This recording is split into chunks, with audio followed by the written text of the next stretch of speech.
شروع کرتی ہوں اللہ کے نام سے جو بڑا مہربان نہایت رحم کرنے والا ہے۔ آنسوؤں اور رطوبت کا مقام سر میں کیوں ہے؟ سر پر بال کیوں ہیں؟ پیشانی پر کیوں نہیں؟ ناک دونوں آنکھوں کے درمیان کیوں ہے؟ منہ پر دو ہونٹ کس لیے بنائے گئے ہیں؟ مردوں کی داڑھی کیوں ہوتی ہے اور عورتوں کی داڑھی کیوں نہیں ہوتی؟ دوستو، آج کی ویڈیو میں ہم آپ کو بتائیں گے کہ جب یہ سوالات حضرت سیدنا امام جعفر صادق سے کیے گئے تو آپ نے ان سوالات کے کیا جوابات دیے۔ آج ہم ایک ایسی ہستی کا ذکر کرنے والے ہیں کہ جنہوں نے بھٹکے ہوں کو راہ دکھائی، حسن اخلاق کی چاشنی سے، عمدہ کردار کی خوشبو سے، پریشان حالوں کی داد رسی فرمائی اور بد اخلاقی کی کڑواہٹ دور فرمائی۔ شخصیت حضرت سیدنا امام عظیم المرتبت علی علم کے نور سے جہالت کی تاریکی کا خاتمہ فرمایا، وہ جعفر صادق ہیں۔ کتاب کی تصنیف سے زیادہ مشکل افراد کی علمی، اخلاقی اور شخصی تعمیر ہے اور استاد کا اس میں سب سے زیادہ بنیادی کردار ہوتا ہے۔ حضرت سیدنا امام جعفر صادق کی صحبت میں رہ کر کئی شاگرد امت کے لیے منارہ نور بنے۔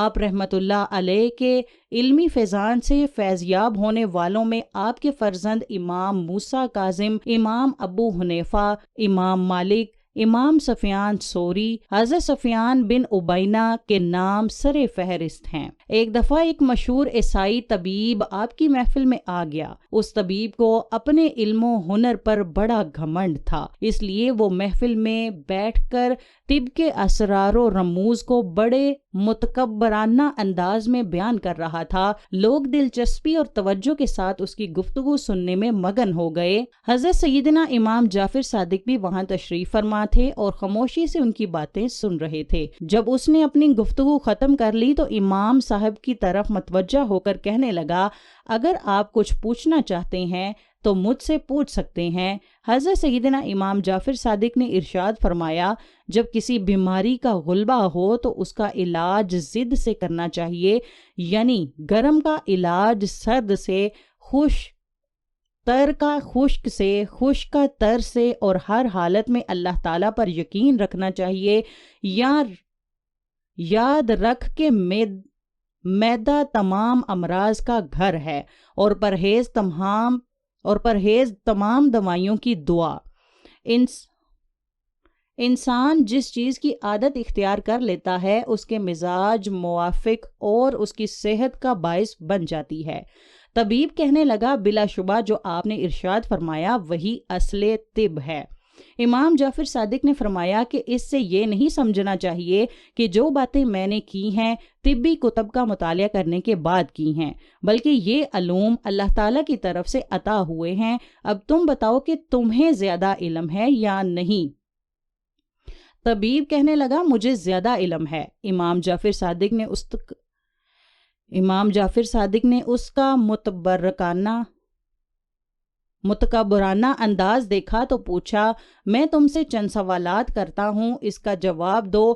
فرمایا، آنسوؤں اور رطوبت کا مقام سر میں کیوں ہے؟ سر پر بال کیوں ہیں؟ پیشانی پر کیوں نہیں؟ ناک دونوں آنکھوں کے درمیان کیوں ہے؟ منہ پر دو ہونٹ کس لیے بنائے گئے ہیں؟ مردوں کی داڑھی کیوں ہوتی ہے اور عورتوں کی داڑھی کیوں نہیں ہوتی؟ طبیب آپ کے سوالات سن کر ہکا بکا رہ گیا اور اپنی عقل علمی کا اعتراف کرتے ہوئے گویا ہوا میں ان باتوں کا جواب نہیں دے سکتا، میں نہیں جانتا۔ امام جعفر صادق نے فرمایا، اللہ تعالیٰ کے فضل و کرم سے میں ان تمام باتوں کا جواب جانتا ہوں۔ طبیب نے جستجو کرتے ہوئے کہا کہ بیان فرمائیے۔ حضرت سیدنا امام جعفر صادق نے فرمایا، اگر آنسوؤں اور رطوبتوں کا مقام سر میں نہ ہوتا تو خشکی کے سبب سر ٹکڑے ٹکڑے ہو جاتا۔ سر پر بال اس لیے ہوتے ہیں کہ ان کی جڑوں سے تیل وغیرہ دماغ تک پہنچتا رہے اور بہت سے دماغی فاسد مادے باہر نکلتے رہیں تاکہ دماغ شدید گرمی یا شدید سردی سے محفوظ رہے۔ پیشانی پر بال اس لیے نہیں ہوتے، اس جگہ سے آنکھوں میں نور پہنچتا ہے۔ پیشانی پر شکنی اس لیے ہوتی ہے کہ جو پسینہ سر سے پیشانی پر گرے وہ آنکھوں میں نہ پڑے، یا پسینہ شکنوں میں جمع ہو جائے تو انسان اسے پونچھ کر پھینک دے۔ جیسے زمین پر پانی جاری ہوتا ہے تو گھڑوں میں جمع ہو جاتا ہے۔ ناک آنکھوں کے درمیان میں اس لیے ہے کہ متناسب لگے، اور ناک کا سوراخ اس لیے بنایا گیا نیچے کی طرف تاکہ دماغی رطوبتیں اس میں آسانی سے باہر نکل سکیں۔ اگر ناک کا سوراخ اوپر کی طرف ہوتا تو یہ بات ممکن نہ تھی اور کسی بھی چیز کی بدبو دماغ تک نہ پہنچ پاتی۔ منہ پر ہونٹ اس لیے بنائے گئے ہیں کہ منہ میں جو رطوبتیں دماغ کی طرف سے آئیں وہ رکی رہیں، اور کھانا بھی انسان کے اختیار میں رہے، جب چاہے پھینک دے اور جب چاہے نگل لے۔ مردوں کی داڑھی اس لیے ہوتی ہے کہ مرد اور عورت میں تمیز ہو سکے۔ اس کے علاوہ عورتوں کی داڑھی اس لیے نہیں ہوتی کہ چہرہ صاف ہو اور اس کی جانب کشش پیدا ہو، اس طرح میاں اور بیوی کے درمیان محبت بڑھے۔ مرد اور عورت کی محبت کشش سے ہی ہوتی ہے، اس لیے اگر عورتوں کے منہ پر داڑھی ہوتی، ایک تو ان میں فرق کرنا مشکل ہوتا، دوسرا کشش پیدا نہ ہوتی۔ سیدنا امام جعفر صادق کا کلام سن کر طبیب حیران پریشان رہ گیا اور کہنے لگا، یہ علم